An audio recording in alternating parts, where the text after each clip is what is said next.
Welcome to Uncommon Knowledge. I'm Peter Robinson. Be sure to follow us on Twitter at twitter.com/UNC Knowledge. That's twitter.com/UNC Knowledge. Dr. Thomas Sowell has taught economics, intellectual history, and social policy at such institutions as Cornell, UCLA, and Amherst. The author of more than a dozen books, Dr. Sowell is now a senior fellow at the Hoover Institution. His newest work, Intellectuals and Society. Tom, we'll begin with a quotation.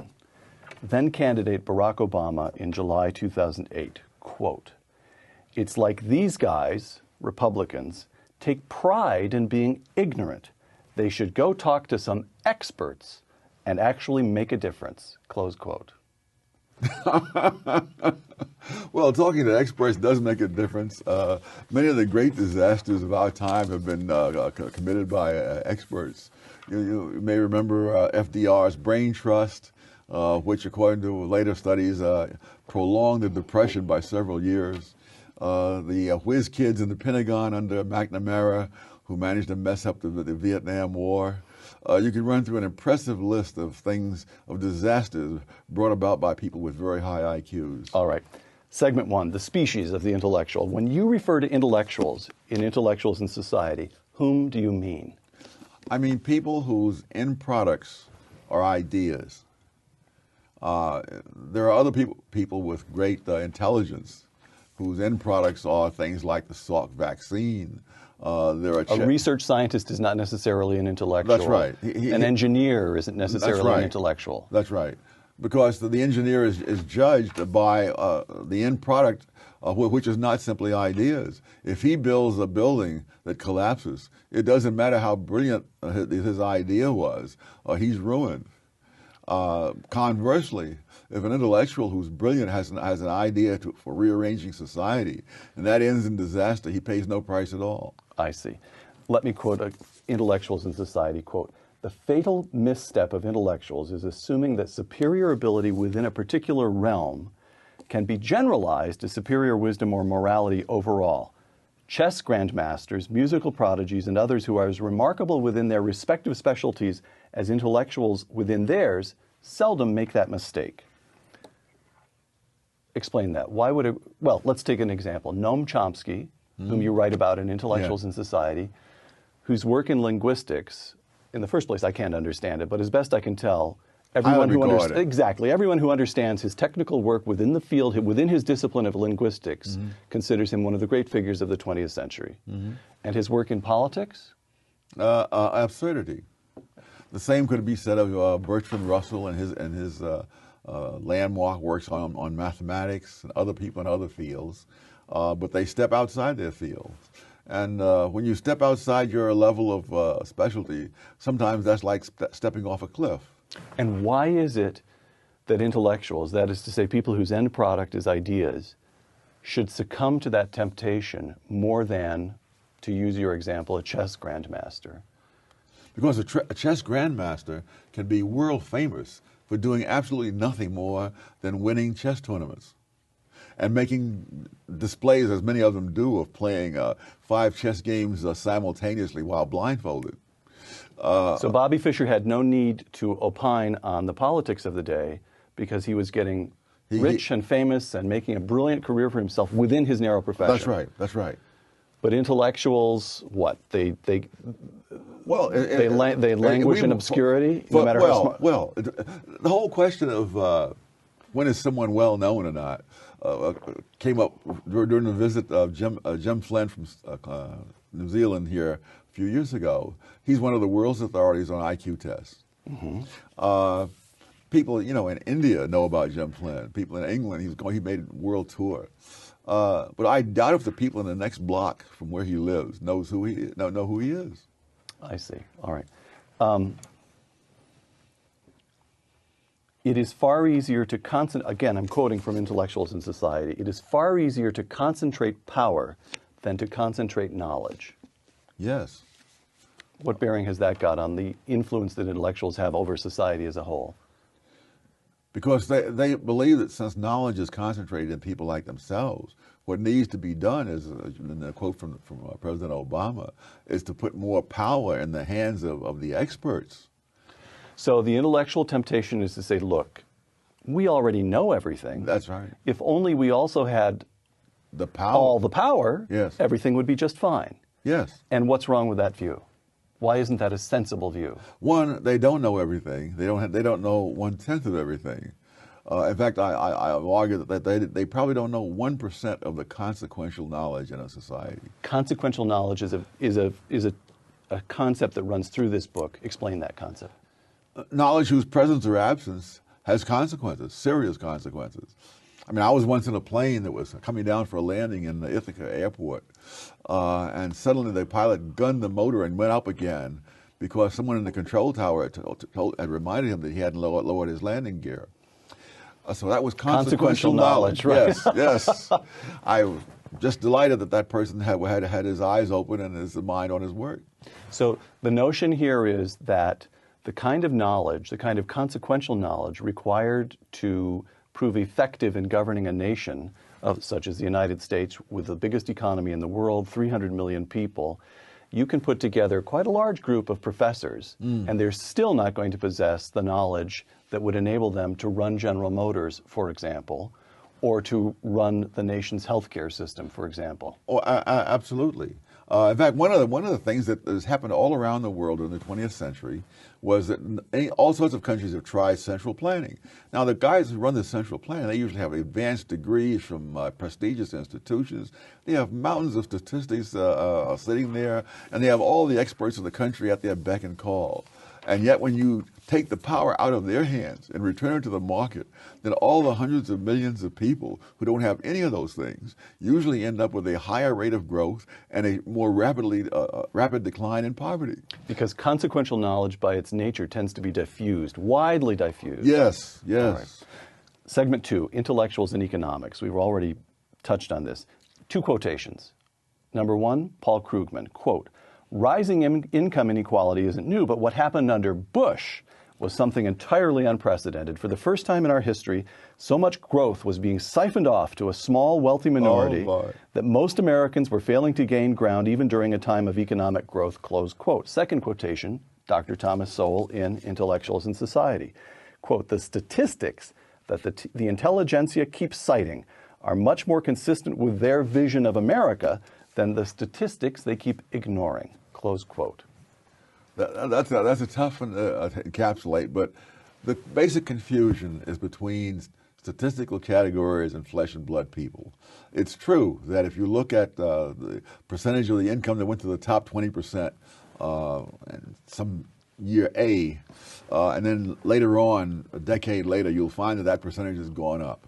And you say, well, that shows a disparity between the people. The rich are getting richer. The rich are getting richer. Right. But when you follow statistics generated by the Internal Revenue Service, which can follow particular individuals over time, you find the people who are in the bottom 20% of taxpayers in the first year, their income is nearly doubled by this later period, while the income of the people who are initially at the top is increased by less. And if you get down to the very top, it's actually going down. So that people are simply moving between these brackets from year to year. And the number of people who are in the bottom 20%, let's say in 1975, who are still there in 1991 is 5% of them. Really? 29% of them have already gotten all the way to the top. Absolute majority are in the top half. And so you're comparing what happens to these abstract categories rather than what's happening to actual flesh and blood people. So there's an enormous amount of churn and dynamism within the American. And almost everybody's own personal life. I mean, look, what were you making when you were 20 years old compared to what you were making when you were 40? Negative. I was spending my parents' money when I was 20 years old, right? All right? Okay. So why would the intellectuals, what you've just made is an intellectually rigorous case. Why would an intellectual, as you use the term, be loath to look at that intellectually rigorous argument, be loath to examine the data the way you did? Well, he's happy with the data that he got. Well, why would he examine? Why would he go further? He looks at the numbers. The numbers say what he thinks it should say. Hey, that's it. Right. QED, and he moves on to the next great crusade. Intellectuals in Society, once again. The very phrase income distribution is tendentious.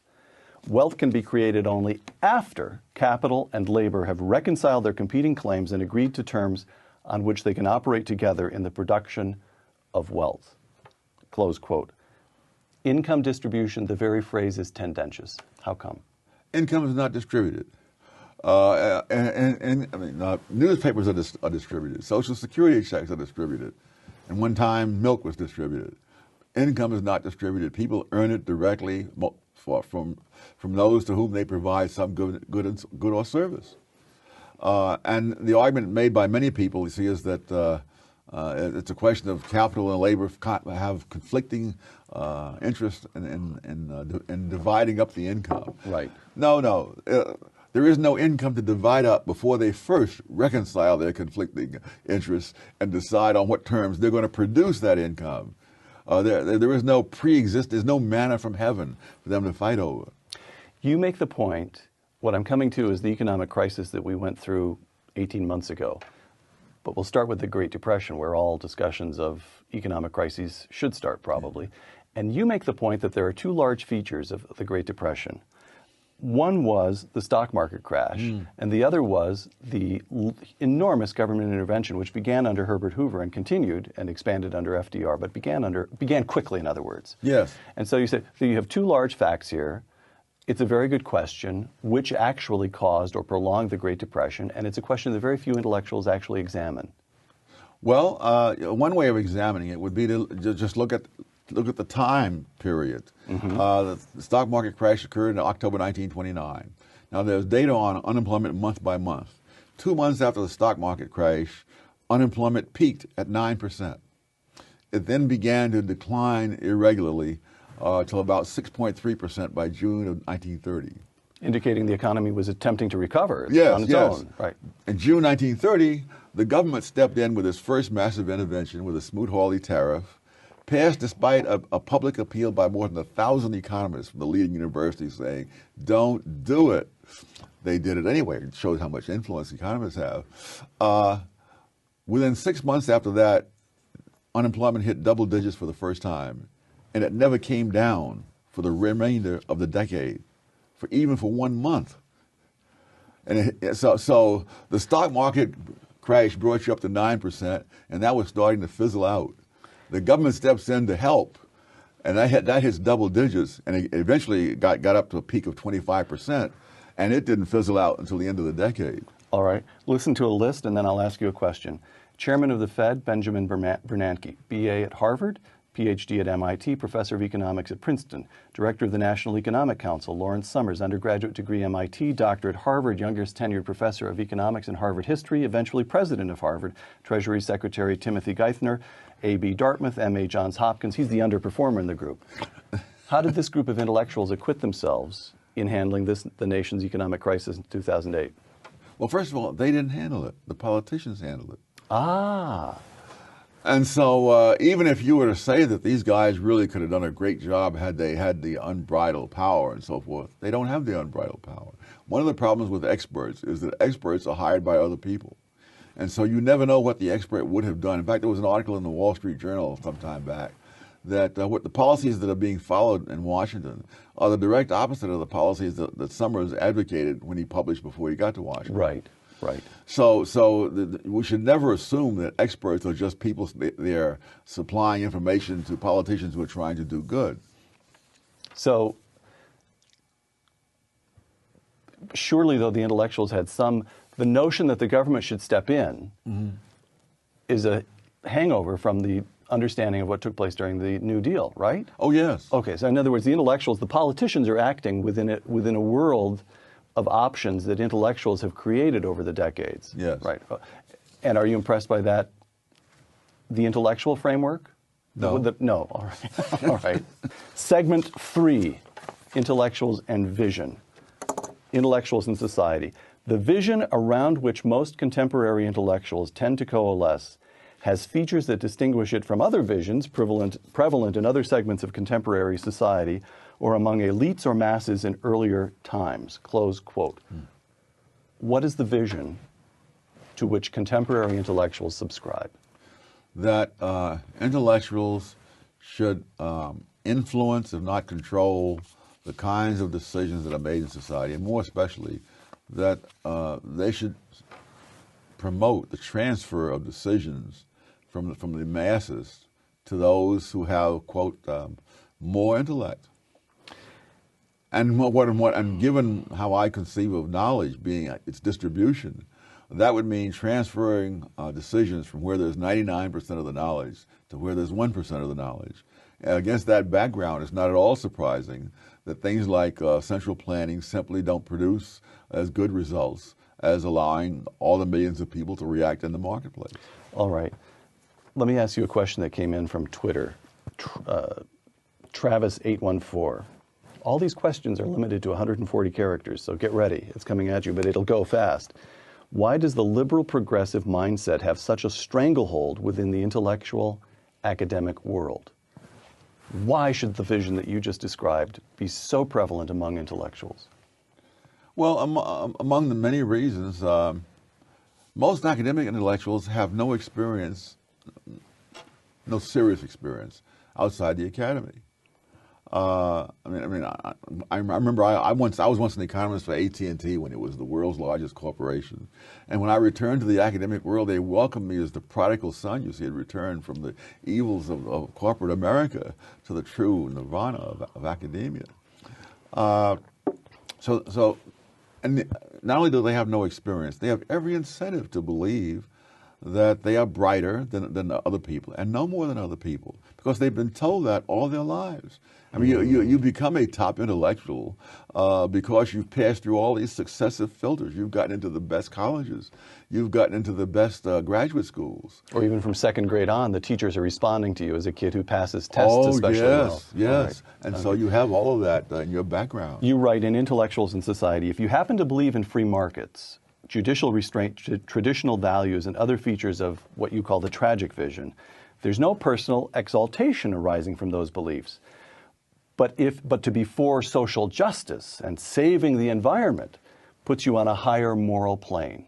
Yes. So the question here is, can it really be that simple that intellectuals across the American landscape tend to embrace the vision that you've described sheerly out of self-flattery and self-pleading? Yes. It is. Don't forget, human beings have an enormous power of rationalization. Think of all the absurd things that have been believed throughout all of history. And I guess the one common denominator is that those absurd things typically were very flattering to those who believed them. They had the one true faith. They were the vanguard of the proletariat. You know, you just run through the whole list of the things. By the way, I've been reading some Marx. Mm-hmm. I can't understand how anyone ever took that seriously. I mean, ever took it seriously. Well, what are you reading? Sentence by sentence, it's, I began with the Communist Manifesto that he and Engels wrote. It's a magnificent, if you want a model for propaganda, it is the masterpiece. But there's absolutely no contact with actual economic reality. No, there's no need for that, as many people are showing. You can become president of the United States with no contact with economic reality. All right, two quotations. Intellectuals in Society, quote, "The intelligentsia often divide people into those who are for change and those who are for the status quo." Yes. Candidate Barack Obama, "We are the change we have been waiting for." Yes. Tom?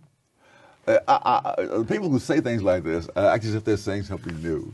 This is what was being said back in the 1790s, and ever since then, you know, that there's nothing older than the idea that this is new. And Thomas Paine, we have it in our power to make the world over again. There you are. Right. But in point of fact, again, this is one of those totally unquestioned and unsubstantiated statements. John Dewey was saying, that made the same thing some 60 years ago, that those of us who are for change have to fight against those who are for the status quo. Now, the people he was talking about, people like Adam Smith was not for the status quo. Of course not. As I mentioned in the book, why would Adam Smith spend a whole decade writing a 900-page book to say how contented he was with the way things were? I mean, when you spend a decade writing a 900-page book, something is bugging you. You know, I mean, and anyone who ever bothered to read Adam Smith would see that he is pretty ticked off about a lot of things. Once again, two quotations. You quote, at a number of points in Intellectuals in Society, you quote Justice Oliver Wendell Holmes. Here's one of them.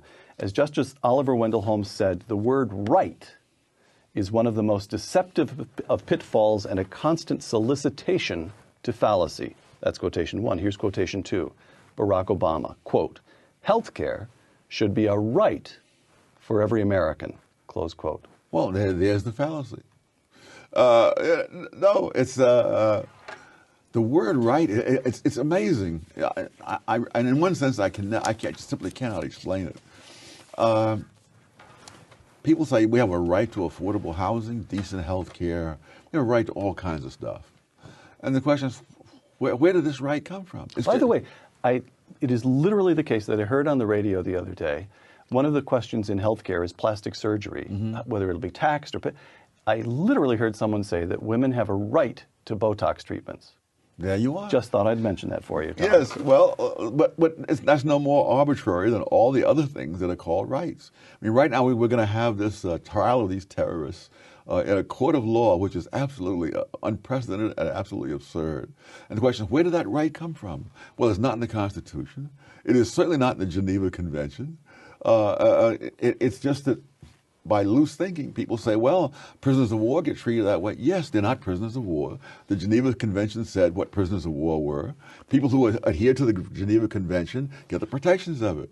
But during the Second World War, when some German soldiers at the Battle of the Bulge put on American uniforms, infiltrated the U.S. line, and they were captured, they were simply lined up against the wall and shot and killed right there.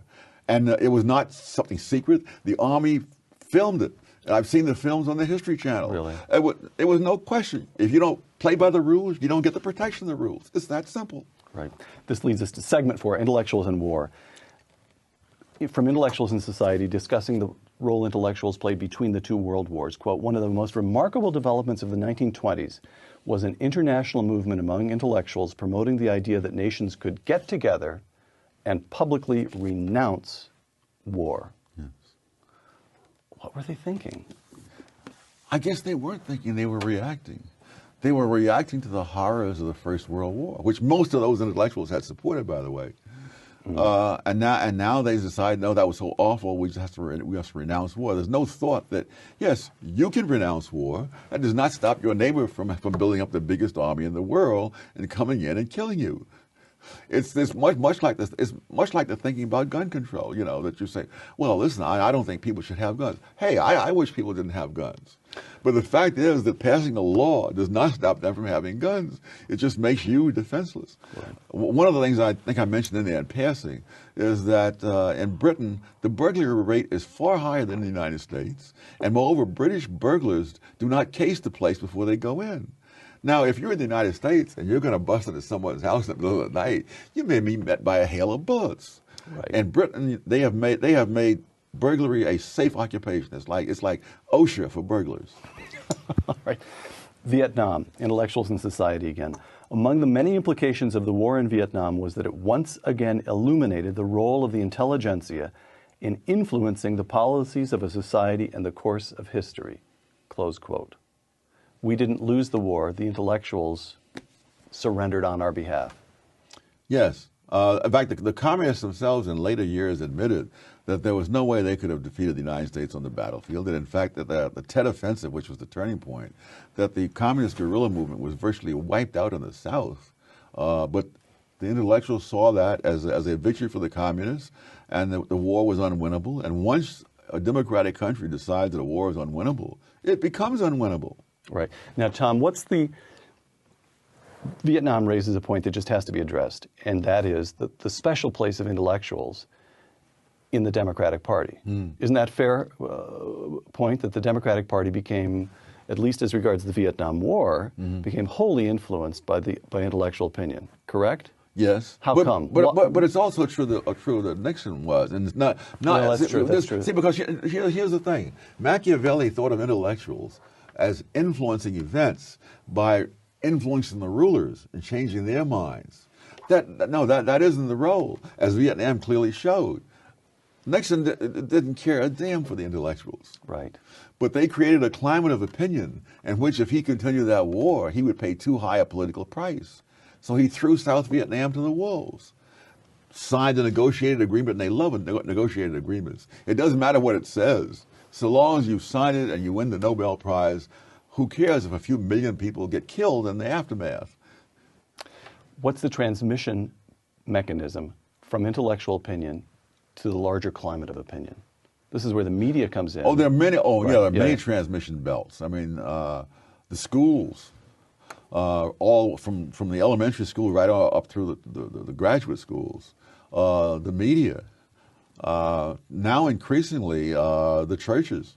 Right. Even churches that we think of as conservative are out there pushing the liberal agenda.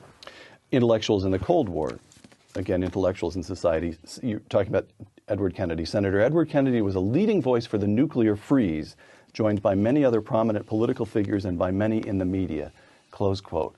Now, this nuclear freeze movement reaches its most potent moment just as Ronald Reagan is setting in place the policies that actually Into the Cold War. end the Cold War. Yes. How come? Why do they? But this goes way back to at least the 20s. The idea that an arms race is wrong, and not only wrong, but is dangerous, that will lead to war. And of course, the counter evidence, again, like so many things that intellectuals believe, it is not subjected to any kind of empirical test. Because between the two world wars, you had all these arms agreements and renunciations of war, and all of that just encouraged the Axis power to feel they could win this war because the West was too gullible to arm themselves or defend themselves. Tom, we're talking about the Cold War. What do you make of it that Harry Truman, who puts in place the containment, the fundamental structures of containment that remain in place for over 4 decades, Harry Truman takes office, was vice president for less than a year before taking office, assumes the Soviet Union is our ally because that was Yes. what he, and has within a year he discovers that in fact they have aggressive intentions. He changes and constructs American containment. In my judgment, he's a kind of heroic figure. Yes. I would argue, and I think you agree with Yes. that. And then so he begins our position in the Cold War. He stands up to the Soviets, and Ronald Reagan is the one who ends it. Now let me tell you about this. The educational background. Harry Truman finished high school. Yes. Ronald Reagan's college degree comes not from some ancient Eastern university, such as those where you studied, but from Little Eureka College set in the farming towns of central Illinois. Is that significant? It may well be, because they didn't have to fight off all the nonsense that they would have been taught at these very prestigious institutions. Intellectuals in Iraq. You quote, in Intellectuals in Society, you quote New York Times columnist Paul Krugman. New York Times columnist and Princeton economist Paul Krugman. Quote, to understand what's happening in Iraq, follow the oil money, which already knows that the surge has failed. Close quote. Yes. So the surge worked, of course. Paul Krugman was just plain wrong. Yeah. So what did he think he was doing? Trying to explain to other people is very tough.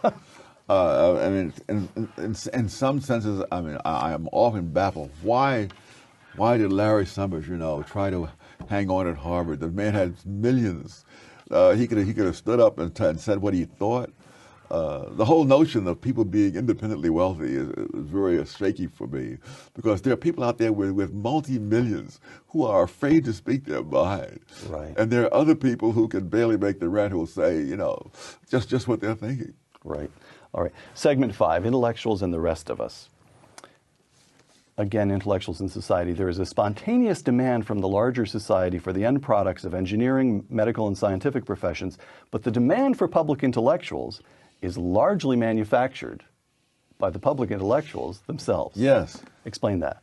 How do they manufacture demand for their own services? Well, one thing is by making alarming offering solutions to our problems. And if they didn't do that, if Noam Chomsky had just kept on staying in linguistics, neither of us probably would have ever heard of Noam Chomsky. He would have been just as famous around the world among linguists, but nobody else would have heard of him. What do you make of global warming? I think it's a classic example of the need for crusades. Now, many people are shocked by these emails. I'm not at all shocked by them. I read the original UN study years ago, and I was just curious as to how they were going to deal with the question that the temperatures went up first, and then there was the increase in carbon dioxide. Right. Because you can't say that A causes B if B happened first. And so I read this, and I could see they were tiptoeing through the tulips in the way they phrased things and so forth. They couldn't confront that. And now we're finding out that they knew darn well they couldn't deal with all the evidence. So it fits the pattern of a group of intellectuals, climate scientists who have a very narrow competency, suddenly proclaiming that there's a crisis, scaring the rest of us, thereby creating a demand for their services, Yes. not as climate scientists alone, but as a kind of high priestly caste that can tell us all how to live and save the entire Yes. planet, and in the meantime generate billions of dollars worth of government programs to fund their research initiatives. And so it's a racket. Yes. All right. But again, you have to take account of the ability of human beings to rationalize. I'm sure there are scientists out there who believe some or much of what they're saying, and there are other scientists who believe the opposite. But the ones who are pushing global warming are doing their damnedest to make sure that those who believe the opposite don't get heard in the public. So shouldn't there be some large-ish body of climate scientists who say the data really does suggest that we're headed into trouble here, but precisely because my saying so as a climate scientist will look like special pleading, we as a community of scientists should be even more careful about being completely transparent, pushing the data out to the public. They should overcome the hurdle that it looks like self-pleading. Why isn't that taking place? There's no payoff to that. All right. Imagine yourself as an assistant professor in some department where your senior colleagues who are going to vote on your pay, among other things, have millions of dollars in grants handed out to promote global warming, and you say just what you just now said. And they'll say, this guy is incorrigible. All right. Tom, what explains the exceptions? During the 1930s, intellectual after intellectual visits Russia and says, this is the land of the future. Oh. And Malcolm Muggeridge and a handful of others, but a tiny number of other intellectuals say, no, it isn't. Stalin is a barbarian. After the Great Depression, the entire economics profession is dominated by John Maynard Keynes. Yes. And then along comes Milton Friedman, and he just won't have it. What explains these exceptions among intellectuals who stand up? That's for another book for somebody else to write. In the preface, I mentioned that I will have very little to say about Milton Friedman, not because he's not one of the most important people of the 20th century, but because he is such an exception to the general pattern that I'm trying to explain. Okay. I will leave it to someone else to figure out the exceptions. All right, let me try to ask you to figure out one other exception. I'm going to go at you one more time on this one. Listen to this.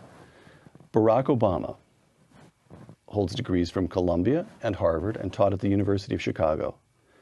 Thomas Sowell, who like Barack Obama emerges from the African American experience in this country, BA from Harvard, MA from Columbia, PhD from Chicago, and has taught at Howard, Brandeis, UCLA, Cornell, and Amherst. What accounts for the difference in visions between Barack Obama and Thomas Sowell? Oh my gosh! This is like trying to account for every sparrow's fall. I mean, we're These not. are two pretty consequential sparrows. Well, he is at least, but no, you can't. It's hard enough to account for general patterns. When you get down to the individual, you would have to know so much more than any of us has ever known, or will probably know for the next 1,000 years at least. All right. Bill Buckley, quote, "I would rather be governed by the first 400 names in the Boston telephone book than by the faculty of Harvard," close quote. Very nice encapsulation Right. of the impulse you'd hope that most Americans would show, to be Yes. suspicious of the experts. When Bill Buckley made that remark in the 1960s, roughly 9% of Americans held college degrees. Today, the figure is 29% and rising because roughly half of high school graduates go to college. The first 400 names in the Boston telephone book today are likely to include a large number of Harvard graduates and Harvard professors. The question here is simple. Are we becoming a nation of intellectuals? I hadn't thought of that. It's a chilling thought. Because we're becoming a nation of people who are propagandized from elementary school right on through to the graduate school in a certain vision of the world. And only the ones who, for one reason or another, either experience or insight or whatever, leads them to say, wait a minute. Only those are the ones that we have to depend on. Last question. Yeah. If you had a sentence or two to say to the cabinet assembled around President Obama, and this cabinet holds glittering degrees from one impressive institution after another, if you could beseech them to conduct themselves in one particular way between now and the time they all leave office, what would you say? Actually, I would say only one word, goodbye, because I know there's no point talking to them. It's like asking me, what would I say to the head of the mafia to get him to give up crime? There wouldn't be a thing I could say to him. All right. He would say, give up crime? I make 1,000 times what you do. Why should I give up crime? Dr. Thomas Sowell, author of Intellectuals in Society, thank you very much, and Happy New Year. Thank you, and Happy New Year to you. I'm Peter Robinson for Uncommon Knowledge and the Hoover Institution. Thanks for joining us.